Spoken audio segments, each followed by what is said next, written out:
ಗೊತ್ತಿಲ್ಲ, ಲಾಯರ್ಗಳು ಮಾಡ್ತಾ ಇದ್ದಾರೆ, ನಮ್ಮ ವಕೀಲರುಗಳು ಮಾಡ್ತಾ ಇದ್ದಾರೆ. ಈಗಾಗಲೇ ನಾವು ರಾಜ್ಯಪಾಲರ ಆದೇಶವನ್ನು ಪ್ರಶ್ನೆ ಮಾಡಿ ಹೈಕೋರ್ಟ್ನಲ್ಲಿ ಅರ್ಜಿ ಸಲ್ಲಿಸಿದ್ದೀವಿ, ರಿಟ್ ಪಿಟಿಷನ್ ಹಾಕಿದ್ದೀವಿ. ರಿಟ್ ಪಿಟಿಷನನ್ನು ಕೇಳಿಸ್ತಾ ಇಲ್ವಾ? ರಿಟ್ ಪಿಟಿಷನ್ ಹಾಕಿದ್ದೀವಿ. ರಿಟ್ ಪಿಟಿಷನ್ನಲ್ಲಿ ಕ್ವಾಶ್ಗೆ ಮತ್ತು ಇಂಟ್ರೀಮ್ ರಿಲೀಫು ಕೂಡ ಕೇಳಿದ್ದೀವಿ, ಸ್ಟೇ ಕೊಡಿ ಅಂತ. ಈ ಪಿಟಿಷನ್ ಮೇಲೆ ಆರ್ಗ್ಯುಮೆಂಟ್ ಮಾಡಲಿಕ್ಕೆ ನನ್ನ ಪರವಾಗಿ ಅಭಿಷೇಕ್ ಮನು ಸಿಂಘ್ವಿ ಬರ್ತಾ ಇದ್ದಾರೆ, ಹಿರಿಯ ವಕೀಲರು.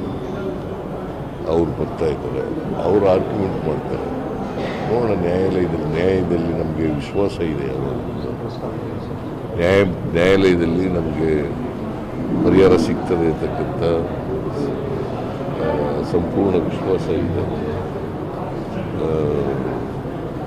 ಯಾಕಂದರೆ ನಾನೇನು ತಪ್ಪೇನೂ ಮಾಡಿಲ್ಲ, ನಾನೇನು ತಪ್ಪು ಮಾಡಿಲ್ಲ. ಅದರಿಂದ ಮೈ ಕಾನ್ಸಿಯನ್ಸ್ ಈಸ್ ವೆರಿ ಕ್ಲಿಯರ್. ನಾನು ರಾಜಕೀಯದಲ್ಲಿ ಮಂತ್ರಿಯಾಗಿ 40 ವರ್ಷಗಳಾಯಿತು. ನಿನ್ನೆಗೆ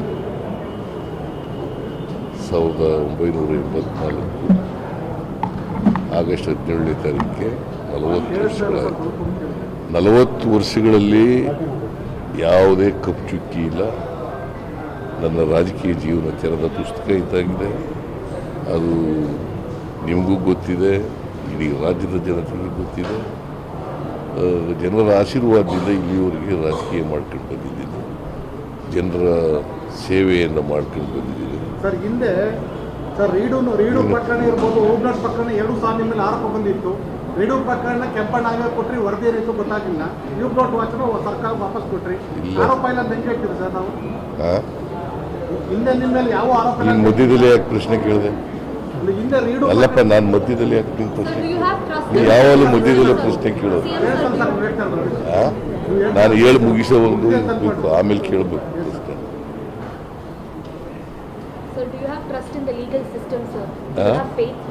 ನೋಡಮ್ಮ, ನಾನು ಹೇಳ್ಬಿಡ್ತೇನೆ. ಸೊ ನಾನು ನಮ್ಮ ರಾಜಕೀಯ ಜೀವನ ತೆರೆದ ಪುಸ್ತಕ ಇದ್ದಾಗಿ ಈ ರಾಜ್ಯದ ಜನರಿಗೆ ಗೊತ್ತಿದೆ. ನಾನು ಯಾವುದೇ ತಪ್ಪು ಮಾಡಿಲ್ಲ ಅಂಥೇಳಿ, ಮಾಡಿಲ್ಲ, ಮಾಡೋದು ಇಲ್ಲ, ಇವತ್ತಿನವರೆಗೆ ಮಾಡಲ್ಲ. ಈ ರಾಜಭವನವನ್ನು ಉಪಯೋಗಿಸ್ಕೊಂಡು BJPಯವರು, JDSನವರು, ಕೇಂದ್ರ ಸರ್ಕಾರದವರು ಷಡ್ಯಂತ್ರ ಮಾಡ್ತಾ ಇದ್ದಾರೆ. ನನಗೆ ಮಸಿ ಬಳಿಬೇಕು ಅಂತೇಳಿ ರಾಜಕೀಯ ದುರುದ್ದೇಶದಿಂದ ಇದು ಮಾಡ್ತಾ ಇರ್ತಕ್ಕಂಥ ಎಲ್ಲ ಪ್ರತಿಭಟನೆ. ಈಗ ರಾಜಕೀಯ ದುರುದ್ದೇಶದಿಂದ ಮಾಡ್ತಾ ಇದ್ದಾರೆ. ರಾಜಕೀಯವಾಗಿ ಅದನ್ನು ನಾವು ಎದುರಿಸ್ತಕ್ಕಂಥ ಕೆಲಸವನ್ನು ಮಾಡ್ತೀವಿ.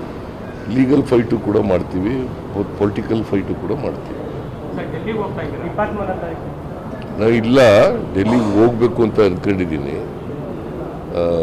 ಮೊನ್ನೆ ಖರ್ಗೆ ಅವರು ಅಧ್ಯಕ್ಷರು ಇಲ್ಲಿ ಬಂದಿದ್ರಲ್ಲ, ಅಂತ ಭೇಟಿ ಮಾಡಿದ್ದೀನಿ. ಶುಕ್ರವಾರ ನಾನು ಬರ್ತೀನಿ ಅಂತ ಹೇಳಿದ್ದೀನಿ ಅಷ್ಟೇ.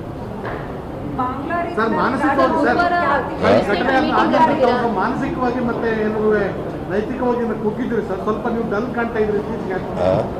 ನೀನು ಬಹಳ ಡಲ್ ಕಾಣಿಸ್ತಾ ಇರೋ.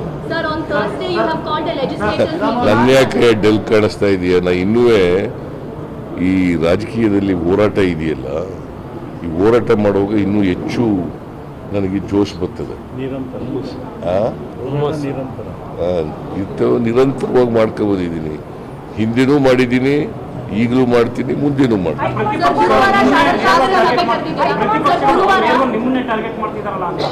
ಯಾಕಂದರೆ ಅವ್ರಿಗೆ ಭಯ. ಯಾಕೆ? ನಾನು ಬಡವ್ರ ಪರವಾಗಿದ್ದೀನಲ್ಲ, ನಂಬರ್ 1. ಅನೇಕ ಗ್ಯಾರಂಟಿಗಳು, ಎಲ್ಲ ಗ್ಯಾರಂಟಿಗಳನ್ನು ಜಾರಿ ಮಾಡೋದವಲ್ಲ. ಅವ್ರು ಏನು ತಿಳ್ಕೊಂಡಿದ್ದಾರೆ ಅಂದರೆ, ಸಿದ್ದರಾಮಯ್ಯನವ್ರನ್ನ ರಾಜಕೀಯವಾಗಿ ಮುಗಿಸಿದರೆ ಇಡೀ ಕಾಂಗ್ರೆಸ್ ಪಕ್ಷವನ್ನು ಮುಗಿಸ್ತೀವಿ ಅಂತ ಭ್ರಮೆನಲ್ಲಿದ್ದಾರೆ. ಆ ಭ್ರಮೆ ಈಡೇರಲ್ಲ ಅವರು. ಸಿಎಂ ಸರ್ ಗುರುವಾರ ಶಾಸಕಾಂಗ ಸಭೆ ಕರೆದಿದ್ರು ಏನ್ ಸರ್ ವಿಶೇಷ? ಆ? ಶಾಸಕಾಂಗ ಸಭೆ ಕರೆದಿದ್ರು ಇಲ್ಲ ಕರೆದಿರಲಿಲ್ಲ, ಕರೆದಿದ್ದೀವಿ ಅಷ್ಟೇ.